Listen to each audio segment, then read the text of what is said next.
Well, as one of the program committee, I would like to welcome everybody to this presentation by Sunniva Sorby. I have a few housekeeping things to do before we get started. One is I'll just ask everybody to mute themselves unless they have a question, in which case, please raise your hand, which is under the react little heart on the toolbar. Just want to make sure that everybody is aware that they need to pay their dues for this year by June 30th. And we are always looking for volunteers to give presentations for our programs. And I think we're actually very fortunate. We are full for the rest of the year. We have presentations lined up for each month for the rest of the year. But we're actively looking for people to make presentations and always looking for volunteers. So, and then Jan said that she would put a link up on the chat, or the YouTube link, so that just to make everybody aware, each of these presentations that we do go up on our YouTube channel. And so Jan just put the link up in the chat so you can find previous presentations on the YouTube channel. So that's all my housekeeping stuff. Amy? Great. Thank you, Barbara. I am so excited to introduce to you Sunniva Sorby.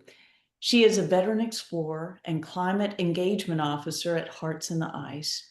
In 1993, she was a member of the first female team to reach the South Pole. Sunniva and fellow explorer Hilde Strom made history by becoming the first all-women team to overwinter in Svalbard, inspiring action on climate change while taking the world on their epic tour.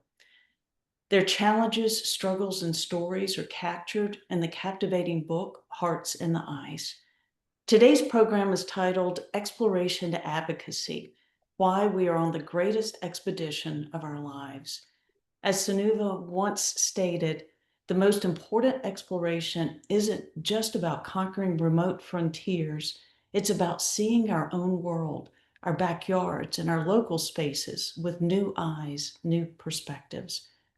From history-making polar explorer to climate activist, Sunniva is an extraordinary woman who has tackled extraordinary challenges, from the Arctic to the Antarctic and places in between.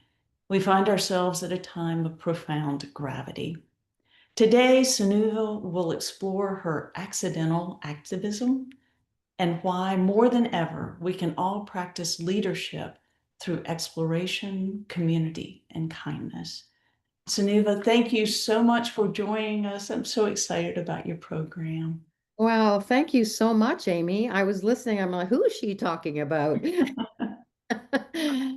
It is a profound pleasure to be here. And I put up the vision of the Society of Women Geographers because I feel like there is so much new life that has been breathed into the organization.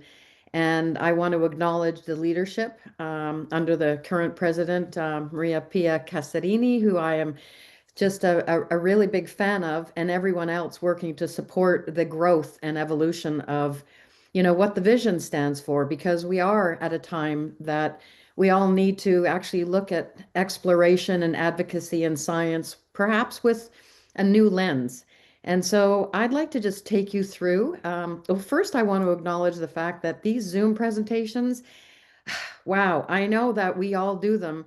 I can't wait for the in-person centennial in Washington. I plan to be there because there's nothing like being in person to share and kind of build community around what we're all doing and working so hard for. So this is not going to be a long story. I just want to take you through, I sort of my first dream.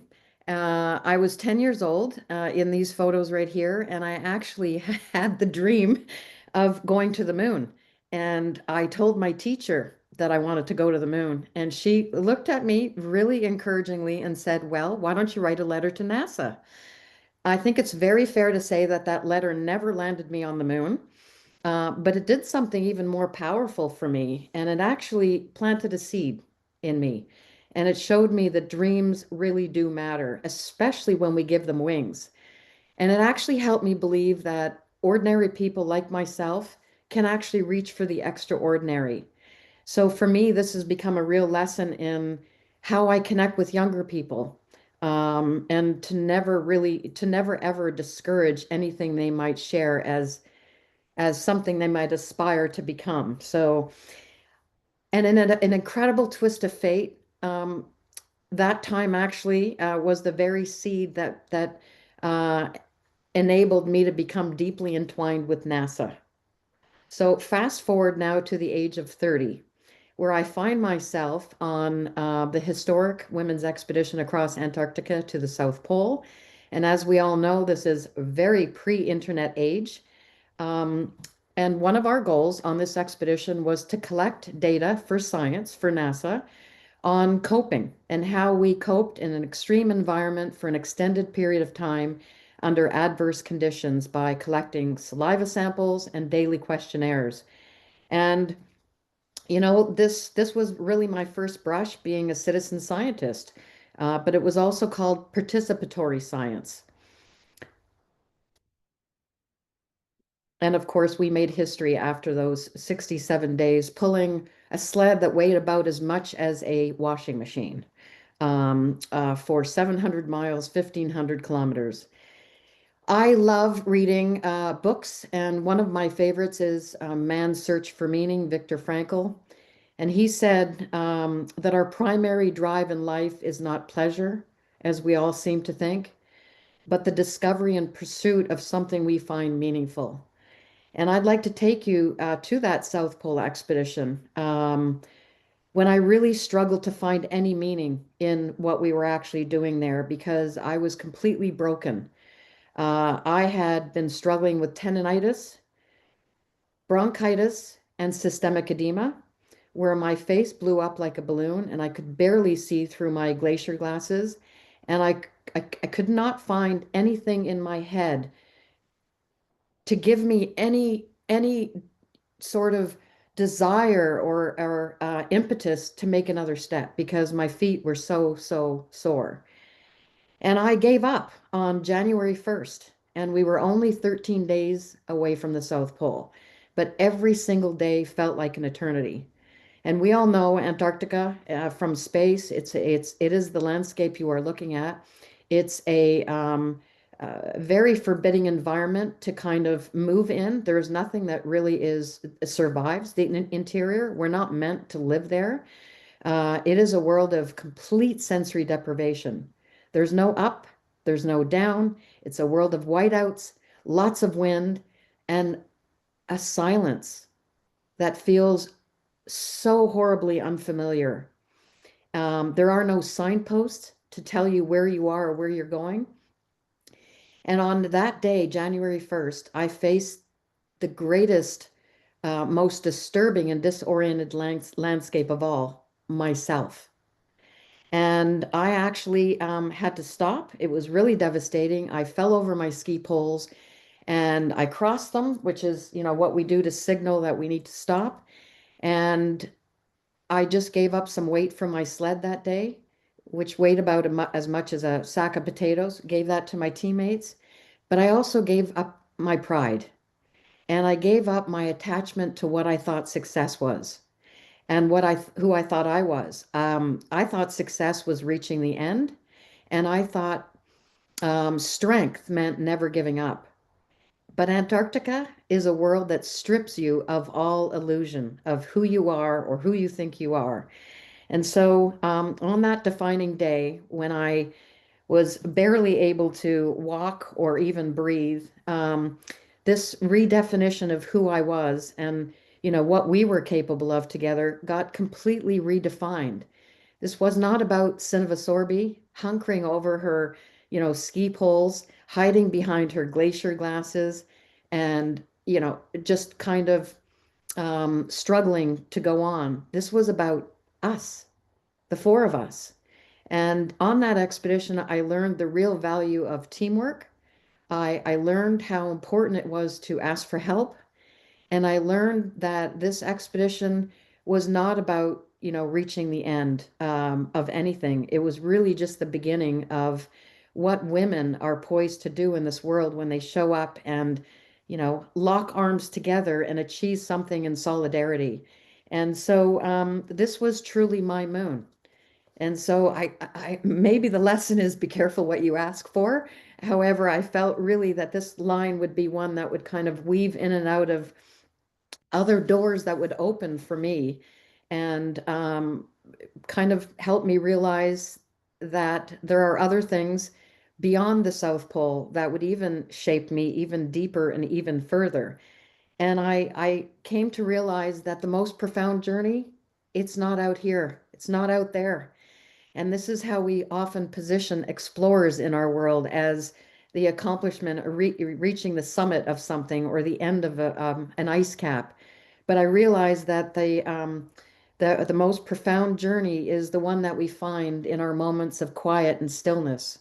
And I think in those quiet spaces, every single one of us has the opportunity to connect with a much deeper place inside ourselves, to realize that the world that we're living in is in deep trouble.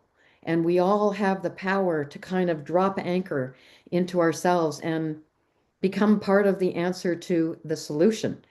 And so I'm going to take you now, 30 years after that.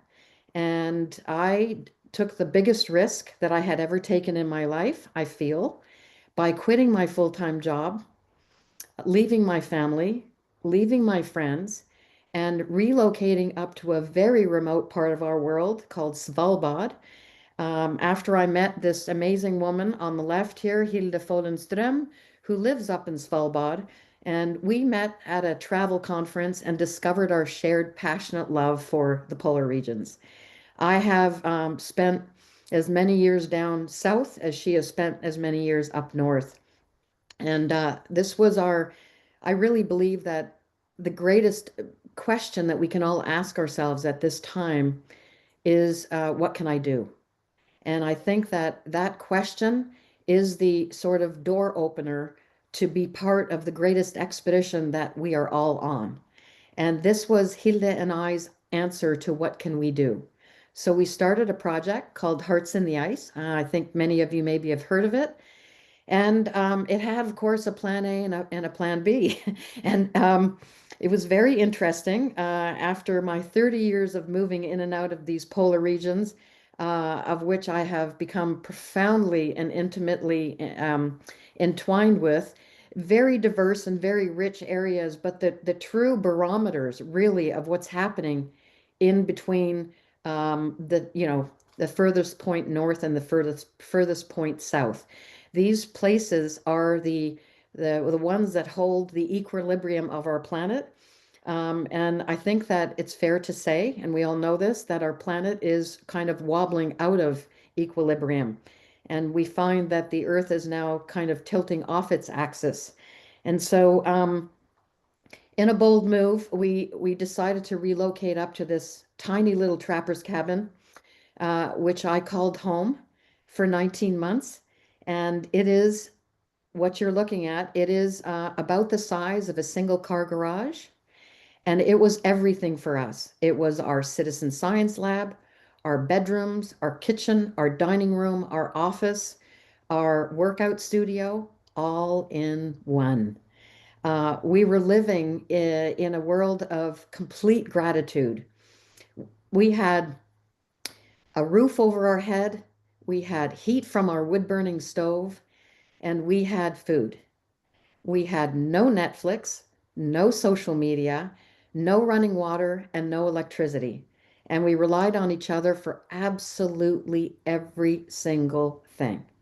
Trust was our strongest bond, and we never ever walked outside without the other because of the polar bears around us.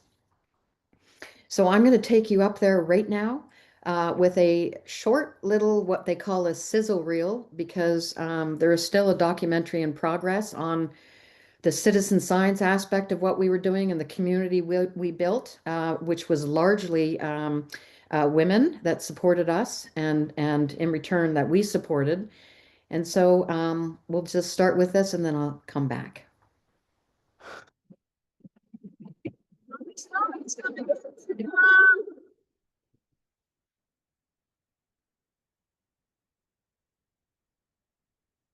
the question is, what did we give up? What did we forfeit to come here? Well, didn't we give up our whole life?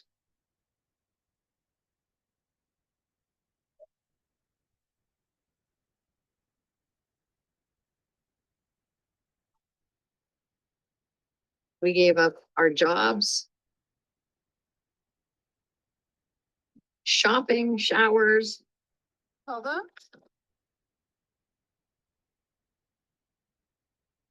All our family and friends.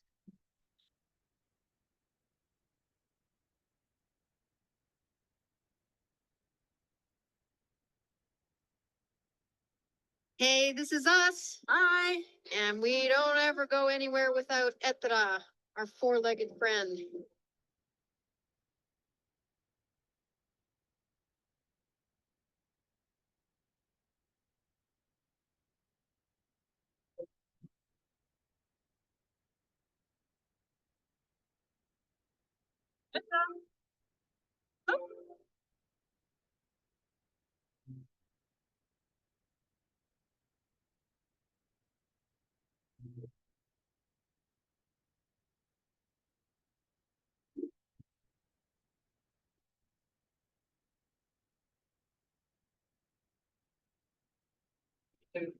Making it up as we go. Da var vi inne i mørketida med Bjørn rundt veggene, Sunniva.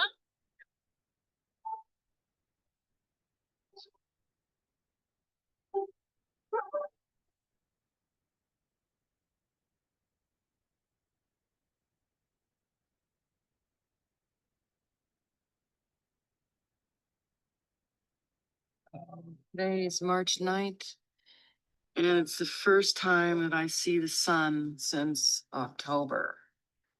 Oh, I have to open up the window.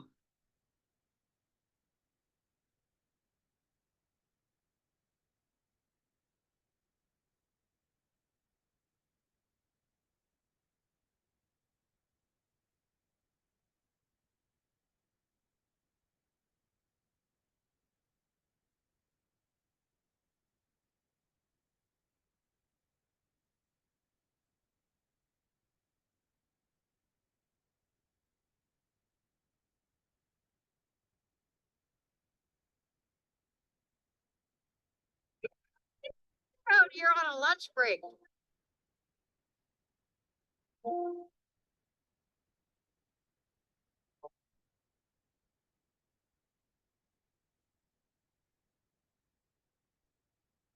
I just love the fact that I licked my lips after Etra licked my lips. It's like, that's probably not a good idea.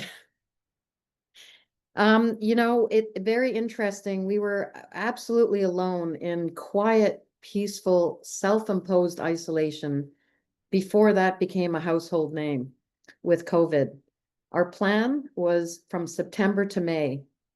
And in March, COVID happened, and we were left with the question of what do we do now?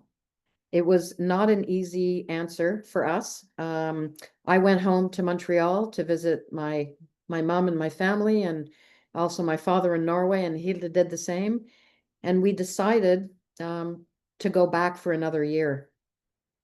We really felt at that time that our work collecting data for 8 international science projects, as citizen scientists, we felt that that was far more important than us going back to a world that was under lockdown. And we also felt that our storytelling, which was part of our goal, through our narrative and our photos and our video, was a source of inspiration for people when there was very little of that going on in the world. This photo right here is from one of our ship trips. We had 100 people join this exact ship that dropped us off in September, and it was this exact ship that was supposed to pick us up. So our goals, as I mentioned, was to contribute to science as citizen scientists. It was also to engage the public, to inspire them into action and engagement through our storytelling. it was also to live as simply as possible, and to leave a zero carbon footprint. We had solar and wind for power, and we also wanted to have the adventure of a lifetime, working hard to protect what we love. And I feel very proud to say that we achieved all of our goals and came back as friends and survived 14,000 hours together, but who's counting? We all know that living in small places with one person is not an easy task, but we had tools in our toolbox to help us with that. I just share this quote because it's very interesting, and Amy and I spoke about this a little bit, you know, her life being entwined in more jungle worlds, and ours being one that is kind of devoid of anything green except for the northern lights. And it's so easy to feel disconnected from our world when we're looking externally for those reinforcements, which is why this was such a profound and meaningful experience for those 19 months.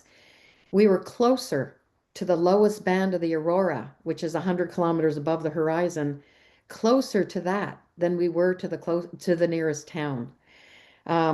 It was very interesting. We learned so many things. We learned what a simple, peaceful, and purposeful existence is like. We learned how to be master space savers.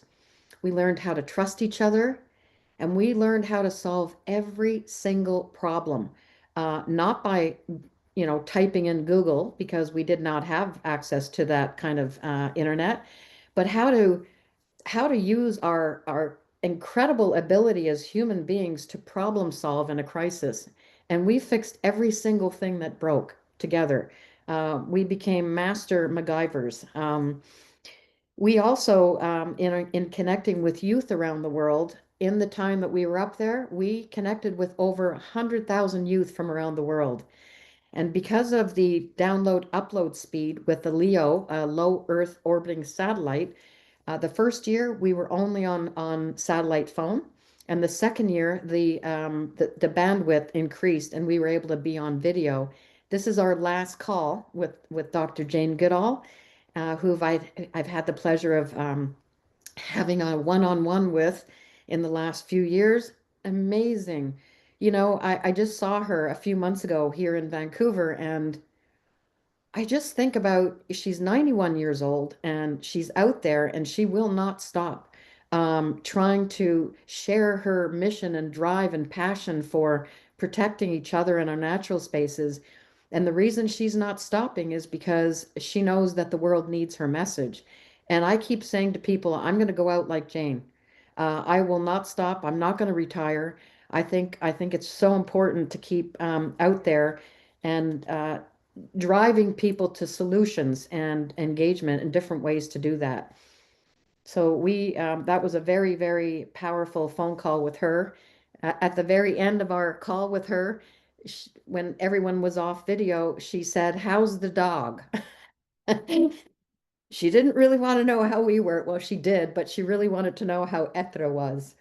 Um, you know, this particular thing here, citizen science, I think many people now know about citizen science, but Jane Goodall was a citizen scientist before she became a full-fledged scientist. And it's really the power of observation and collecting data for ongoing science projects. And that's really what we were doing up at Bumsaboo for those 19 months. Because the scientists were not able to get out into the field because of COVID and bad weather, things started to get very exciting for us from this base camp of Bumsaboo. Bumsaboo means Little Bear Hut. It was built in 1930 for beluga hunting, and it is kind of the cabin that anybody would want to go through to for a long weekend.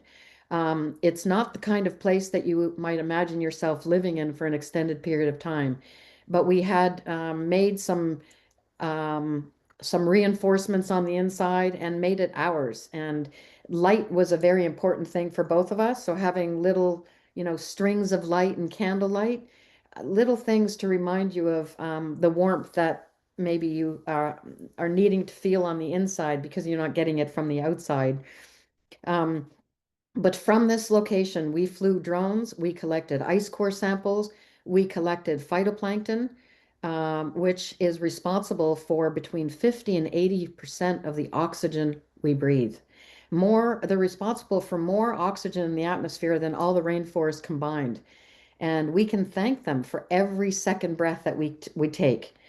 These little organisms you can't see, but they're in the ocean, and the ocean needs phytoplankton for to grow. Everything in the ocean needs it to grow, and we need it to breathe. And with melting sea ice in the polar regions, we get increased sea temperatures that really alter phytoplankton productivity and distribution, and impacts phytoplankton's ability to sequester carbon and to grow. So that's one of the reasons they're studying phytoplankton in the Arctic and the Antarctic. And we were also collecting algae and recording observations of polar bears and walrus and Arctic fox and reindeer. And it was just, we were living in purpose on purpose. There was no real feeling of isolation out there because we had a job to do that, again, was not about us. It was really about our human collective. And that gave us the ability to wake up in the morning on those very cold mornings and just show up every single day. Things started to get very, very exciting for us when NASA asked us to record time lapse of a rocket launch. And we were literally on standby for about 3 weeks. And then, boom, this text message landed on our satellite phone, launch in 7 minutes. No small feat to get our little satchel of our photo equipment and everything, head outside. And there we were, watching up in the polar night where these barium gases were launched like glowing balloons in the polar night. And it was absolutely astounding to just be there. And this was a light show just for us. We became very critical in sending them our photography and time lapse that nobody else was able to capture. And it started from Svalbard to mainland Norway. So that was an incredible thing to be part of, and takes me from wanting to go to the moon at the age of 10 to the age of 30, contributing data for NASA. And now I have earned the title at the age of 60 as a rocket citizen scientist. I mean, how cool is that? Just by showing up. And things got even more exciting when we were asked to do something for the Norwegian Polar Institute. So this was our second really big mission. And the goal was find a female polar bear that the Norwegian polar bear had been following. And her name was N26131. And so we set out in a world of white looking for, that's right, a white polar bear. And it seemed like for us an absolute, almost impossible task. But after a while, and we all know this as explorers of the heart and explorers of our world, that when you are really looking for something, your eyes get finely tuned, and so do your senses. And after hours on the snowmobile, we finally get to this place where we find N26131. And there she was with a 4-month-old cub in tow. It was exhilarating, and it was a humbling experience just to be in their environment with this impressive glacier as a backdrop. That day, she truly became our bear. And we called her Violet from that day on. And that's why I say we protect what we love. We really fell in love with her. And we learned how powerful we are when we live in alignment with what we care about, that we can really stand up for and protect those very things. We saw Violet 4 months later, and it turned out to be Hilde's birthday, July 13th. And we found her walking, as you see right here, right in front of Bumsaboo. And she rolled on the tundra, and we looked around. Nowhere in sight was her little cub. We were really, really sad, like deeply sad. What happened to the cub? And it's fair to say that we will really never know for sure what happened to her little cub. But what we do know is that as the polar bears spend less time on ice because of the melting sea ice and more time on land, they spend less time hunting their primary food source, which is seals that they find on the sea ice. So there are a number of different factors that impact the survivability of the cubs. And now, and we know that the females come out of their dens in March. And so in April of the following year, we were given a new set of coordinates for Violet. And so again, we set off with our snowmobiles into this world of white, hours over, all these little humps and over around a glacier. And it was like looking for a needle in a haystack. But we found her again. And this time with 2 cubs.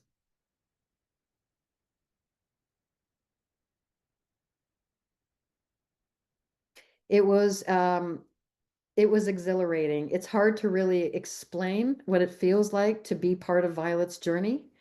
Polar bears are very vulnerable to a warming Arctic, and they need all of us to understand what's being lost. Violet is about 19 years old today, according to Jon Ors from the Norwegian Polar Institute. And she has, in her lifetime, she's had about 17 cubs. And about 4 of those, only 4 of those are known to have survived today. Violet's story isn't just her story. It's really our story. And I think it's a love letter from the Arctic asking us all to pay attention to what's happening, not just up there, but around our world. Oh boy, to tell the full story of a warming Arctic is really to tell the story of the indigenous around the world. And we were called uniquely placed specialists by somebody from NASA when we were up there. But after 19 months and then going back home, really the true uniquely placed specialists are those living on the front lines of climate change. So I have been on this little quest to understand more of, what people in displaced areas that just happen to be born into these areas that are changing on our watch, how they have been able to adapt and survive. Because it is not something that's just science is following. We're following the emotional journeys of all of the people around the world. And I bring up this quote that was actually first shared with me by a woman called Sila Watt-Cloutier. Maybe many of you have heard of her. She is a powerful voice for Indigenous around the world, and the author of a book called The Right to Be Cold. And I'm going to read this quote because it really struck me. I used to think that the top environmental problems were biodiversity loss, ecosystem collapse, and climate change. I thought that with 30 years of good science, we could address those problems, but I was wrong. The top environmental problems are selfishness, greed, and apathy. And to deal with those, we need a spiritual and cultural transformation.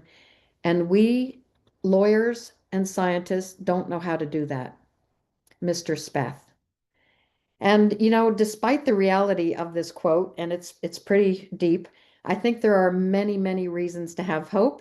Quantum social change that we are all really needing now at this time, it doesn't require us to wait for some remarkable leader or hero to show up and introduce solutions for us to solve our problems. It's really about all of us activating our own, what we call agency or dynamic spheres of influence that we all have within SWG and other organizations that we might be part of. And that brings me to a question that I've asked myself and I've asked others. What does it actually mean to activate a kind of leadership that's inclusive, very radical, courageous, and based on a heart of service? A heart of looking at our world with new eyes as caretakers and not as consumers. And I would like to think that after 7 years, and it's been almost 8 years now with Hearts in the Ice, I have needed to kind of lean in even harder and step up with my leadership and understand that I have to find even my own new solutions to really activate people out there. And I use my experiences in the polar regions as the door opener. And I don't take lightly my opportunity to even share space with the members at SWG on the call and later. It's a profound opportunity for me just to share the vulnerability of, who I've become in the process, cracked open, cracked open enough to understand that the chasing we all do on the outside to be happy or acquire this and that and the other, uh, if we could just slow down just a little bit, and understand that in our quiet spaces, we really can ignite that explorer that's in all of us, that's found often in our backyards. I mean, right now, we're finding ourselves at a time of profound gravity with the Earth literally having crossed that 1.5 threshold. And for the first time, it's not just a statistical milestone. It's actually a really stark reminder of how rapidly things are changing in our world. And with everything that's happening in the United States right now, oof, we're watching the dismantling of something very, very precious. The role of climate action as a unifying force for social justice, racial equality, women's opportunities, children's rights, and protection of ancestral lines, and the health of both humans and ecosystems, and so much more. All of these challenges are really interconnected, and it's taken us years to fully comprehend them through science. And now we're witnessing the dismantling of all of this, which is why when I share citizen science, which is really observation and participation individually in the collective, all of this, I think that we really need to be the leaders that we're not seeing out there. And so, if we don't have that kind of leadership that we're looking for, I think we all, especially as women, have an opportunity to step into those roles with the courageous boldness that we all are on the inside, that sometimes we are kind of minimized from the outside in becoming. And so, my answer, when I say, what can I do? My answer was different 30 years ago, which was different then than it is today. I feel that I have to take myself back to that very question, and what role do I have to play in all of this? And it's really scaling myself up to meet the challenges of what we're facing today. And I think that we can all practice that through pretty simple things. It's really through caring, it's through service, it's through deep listening, in those conversations that are sometimes so very divisive. I find them myself, and I don't want to ignore them. I want to continue to, kind of be a container for that space, and to hold spaces for others, especially those facing these deep challenges of climate change and biodiversity loss and ecosystem collapse, to share their fears and their grief and their anger in whatever shape or form that comes, and to just kind of receive that without expectation or judgment. And that brings me to the last little point I want to make today, and it's about kindness. I think that it's become a scarce resource. I live in Canada. I'm up here on Vancouver Island. I feel so blessed to be here, and I have family in the United States. I have never seen our world with borders, and there are so many things that serve to divide us. But I think that if we ensure kindness becomes a renewable resource and a constantly renewed resource, if we kind of take that as the very thing that we have to offer, I think that we all have an opportunity, and if not a responsibility, to act locally, but also at the same time to be purposeful about the ripples that we make through the actions that we have. So, mindful intention really influences those ripples way beyond what we can see and touch physically. And I'm very, very happy to say that I look forward to being with all of you in person in October at the Centennial in Washington, because this is a time when we can all come together and really reinforce the rich and diverse backgrounds that we all have through art, through science, through advocacy, through music. There are so many different ways that we all need to be kind of ignited and awakened. And I feel very grateful to have had the opportunity to share a little bit of my story with all of you. And I hope uh, that I have encouraged a little bit of a spark in there, if you needed that, to kind of look, stare at those things that maybe you've forgotten, like the full moon that's coming, those stars in our sky, the hummingbirds in our backyard, the bees, the amazing things, find that thing that brings you joy, and then take that joy and turn it into love to protect that very thing with your life, and then understand that you are actually advocating for that thing, and you're participating in creating monumental change that might inspire somebody else. So thank you all so much. I appreciate the time this morning. And I like Plato's quote, "Be kind, for everyone is fighting a great battle." Thank you.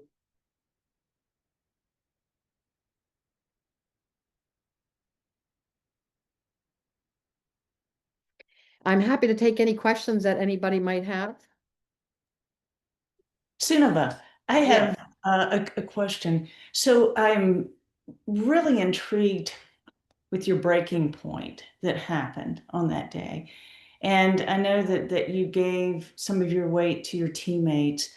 I guess my question is twofold. One, when I guess the whole act of giving that away lifted your spirits, but were there also like the words of encouragement and the hugs, anything along that? So that was the first part of the question. The second part is what I've found on these expeditions, especially on lengthy ones, there's a point that most members of your team are going to have a breaking point.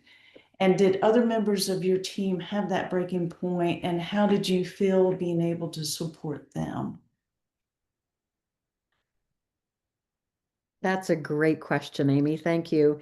And it's interesting. Yes, we all had a breaking point. I was fit, I was capable, young, and I was also quite naive.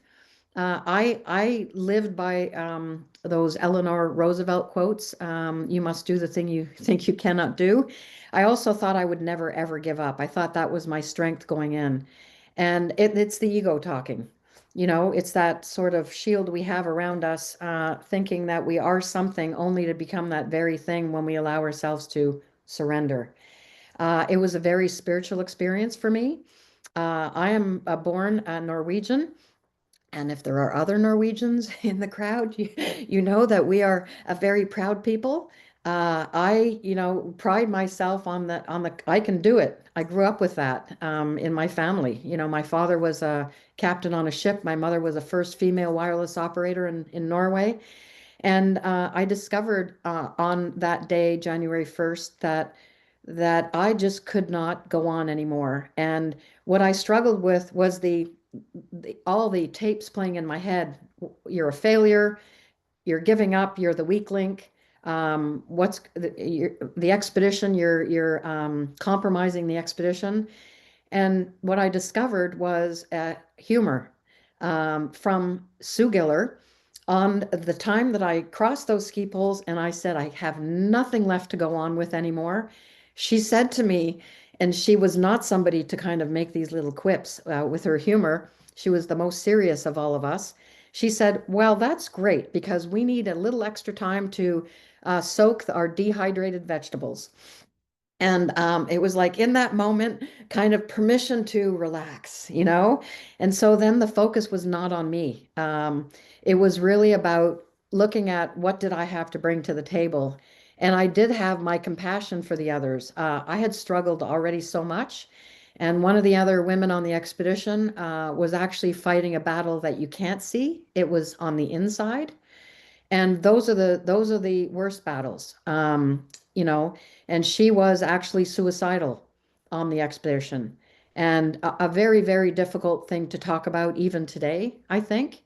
Um, but I share it because, I was able to understand her suffering in a very different way than the other two were when they saw her struggling.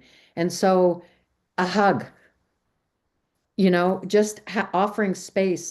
They didn't want the other Anne to tent with any one of the others except for me.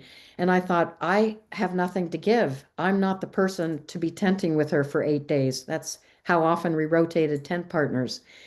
And little did I know, I actually was the perfect person to be tenting with her because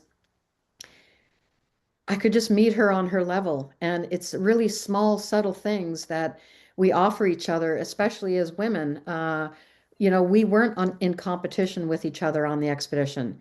It was really about finding ways to collaborate as a team to come together with the ebbs and flows of who we were at different times throughout the day.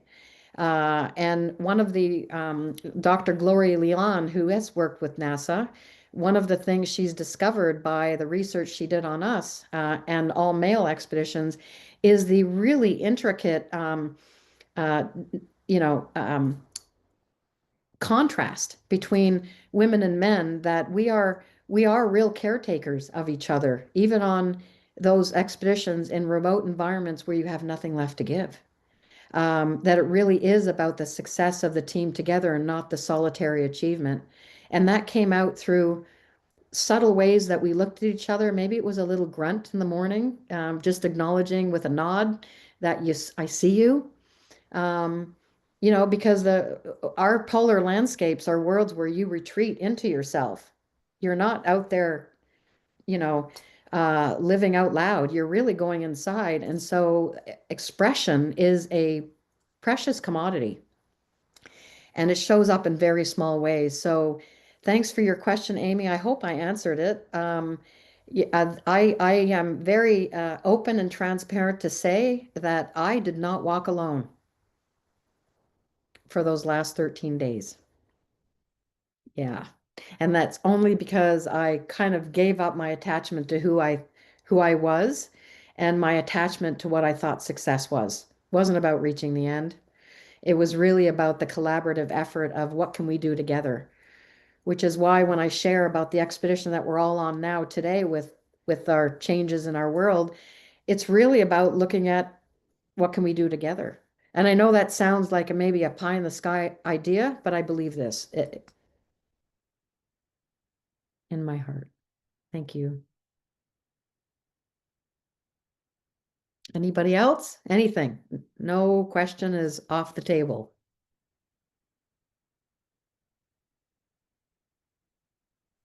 I am mute myself.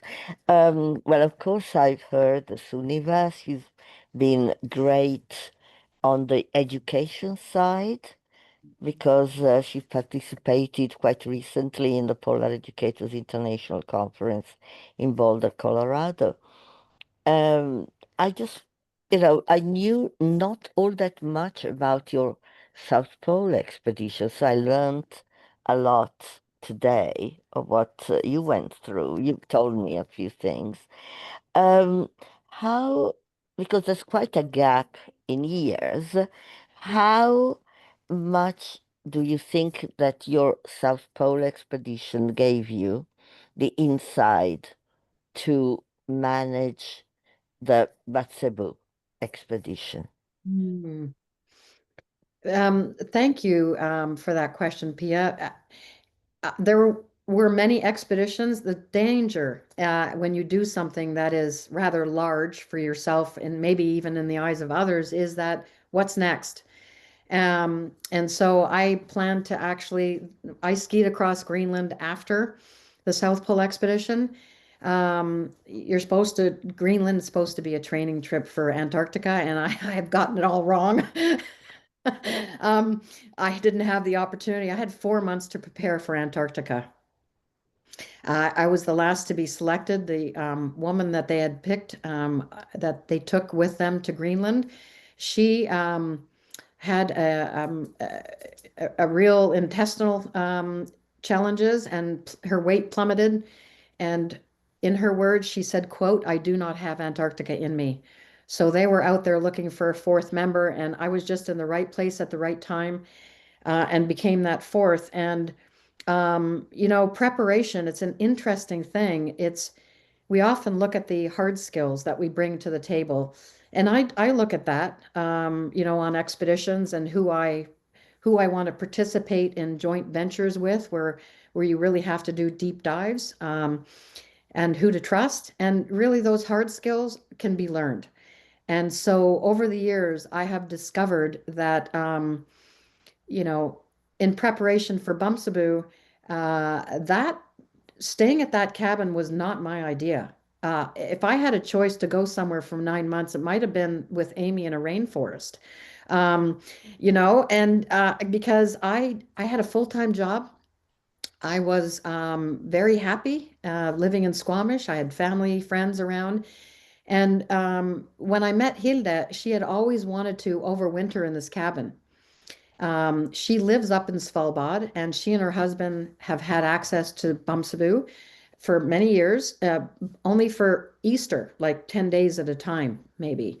And so her dream to overwinter, which is literally through the polar night, which is not a night, it's 3 months of darkness where there is no sun, not even a sliver.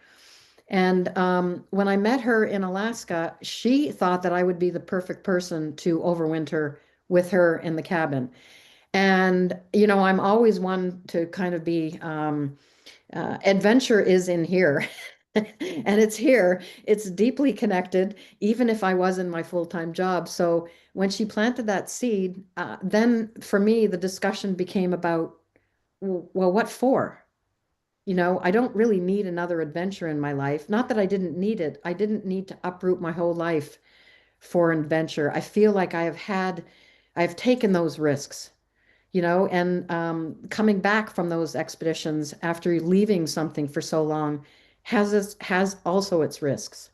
The integration, the post-traumatic stress that you might go through in the reintegration. So, mm, I think that I think that my whole life and every single expedition I've done, and every edge that I've stood on emotionally, physically, spiritually, mentally, has actually prepared me for Bumsaboo.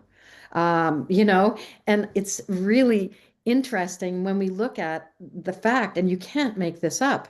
We happen to be up there when all of you, sadly, were experiencing a world in lockdown, where you were, unfortunately, if you chose to or didn't, faced with a barrage of news media that was devastating beyond comprehension, of all the death around the world, all of the insecurity, all the fear. I didn't watch any of that. Neither did Hilda. That was just not part of our world. And we had Mother Nature as our backyard, and we felt this. It's just even amazing to think about. And in this way, we were positioned up in the world's northernmost place on our planet to kind of bear witness to what's happening to the rest of the planet, just like the astronauts from the moon, at a time when COVID was happening. And so I feel like there couldn't have been two more people, possibly better positioned to be up in the Norwegian Arctic, in this tiny little cabin, really sharing our passionate love for these places, not to beat our chest and say, look at what we can do, but really to shine a light on the infinite human potential that exists out there, by making choices. Don't watch too much news. Turn off the social media, disconnect from the phone every now and again. So the kind of like because we didn't move from Bumsaboo, we were there for those 19 months. That was base camp. Every other expedition I've been on has been about moving. And so in those movings, you do go in, but it was the first time where I really had to sit in the dark with this. And that is another story. You meet the 4-year-old. Sunniva, one last question, at least from me. What's next? Do you have any treks coming up? I know you have your TED Talk coming up, but do you have any other expeditions coming up? Yeah, I give that a lot of thought, and I've been spending time just thinking about it, not up here, but in here. And I've been doing a lot of writing to tie the threads of, the relevance of all those outward exploits and effort into those expeditions and my work with the youth on the island. I've been really sharing Violet's story and trying to be an example for the youth out there of what's possible. I don't know who said you can't be what you can't see, but they're also facing a future that is pretty daunting. And so that is something I'm going to continue to do across Canada, is work with the schools and take Violet's story to the science centers. And in terms of an expedition, I'm looking at doing an expedition along the length of Vancouver Island. And there are dozens of indigenous populations here on the island. And there is a young woman that I'm going to do it with, and she is currently written what we call stop action film that features 6 women explorers that are not widely known about through stop action film. And Margot Robbie is one of the producers who has picked it up from her. She's 32 years old, and I'm not 32 years old. I'm 64. And we're looking at the generational differences, and we're looking to make this kind of expedition that will last probably about 4 months. And weaving in stories of all the local populations of people that are challenged by climate change and what they're doing in terms of resilience. So that's something that's probably in the next couple of years. Thank you.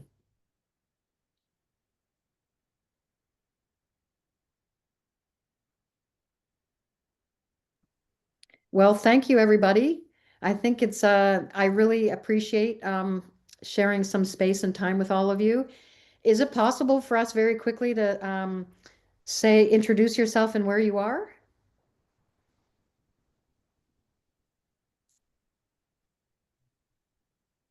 Sure, I'll start. So I'm Amy Greason, and I'm in North Carolina. And I'm Judy Bach. I'm about 50 miles north of Chicago. Your story was fascinating. Thank you. Hello, I'm Maria Pia, and at the moment I'm in Cambridge, England. Carol Meyer, Chicago group, Near Eastern archaeologist. Thank you. I'm Ruth Clark. I'm a geographer, historical geographer. And I just received, the 1st of May, I received the Israel Prize for geography and knowledge of the land. Wow. Which is a very prestigious prize that I'm sharing with you. But your presentation reminded me, I wrote a lot on the explorers of the 19th century who came to the Holy Land. Actually, it reminded me a lot about their work and what they wrote and what they did. And they published a lot of books, and they did a lot of surveys. But it's a pioneering work, what you are doing, what you did. It takes a lot of courage. I'm only sorry, I don't want to talk to you about the alarm that we just had here from the Houthis, from the Yemen. But it's a pity that only like 12 people are attendant in this webinar. I think thousands of people should be exposed to what you're Well, doing. how about if the collective that are on the call right now become the ones that spread out and bring more people in? Yeah, but it's really it hurts me to see that so little even of us are participating in this wonderful webinar. This will change, I'm sure. And Ruth, I don't want to take, anything. I think that you deserve a huge round of applause from all of us on this call. Congratulations on your Thank you. your prize. Will we get the chance to meet you in Washington in October? I don't think so. I'm getting old. Not so No, old, I'm still working full time, but I call it a chronic disease. But I'm 84 now.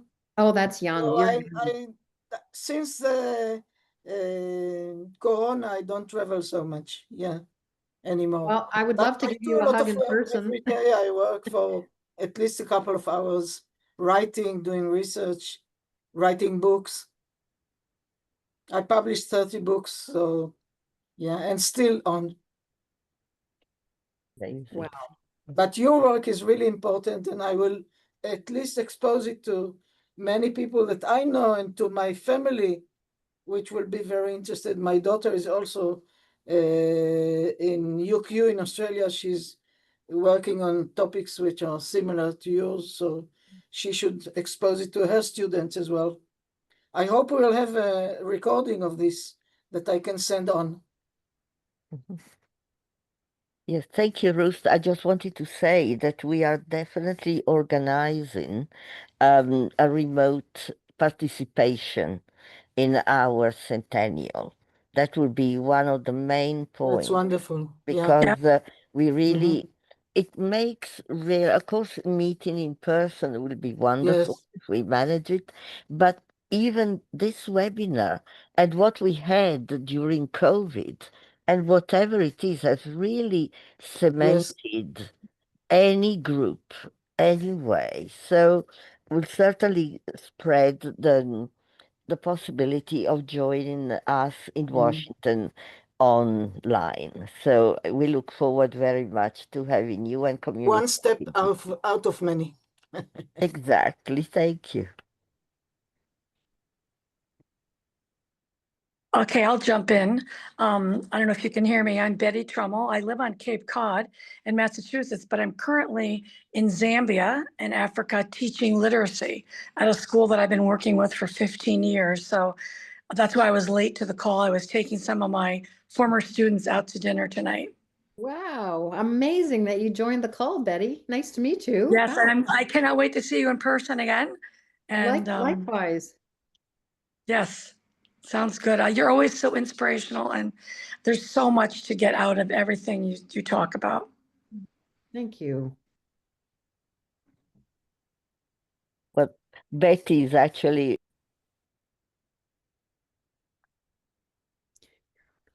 I've, I have to unmute.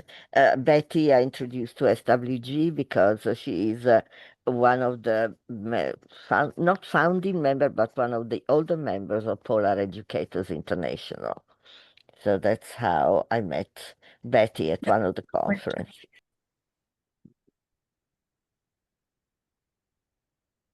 Okay, I will introduce myself. I'm Barbara User. I'm joining from Greece, where I live. Wow. And thank you so much, Sunniva. I'm looking forward to meeting you at the Centennial. And for Ruth, yes, I don't know if you were here when we were saying that in the chat, there is the link to the YouTube channel. We have only a handful of people attending the actual presentation. We do put these up on our YouTube channel so that your friends or whoever you want to direct to our YouTube Excellent. channel will have the opportunity to see this. Thanks. Okay, we've got a couple more people who haven't introduced themselves. Carol?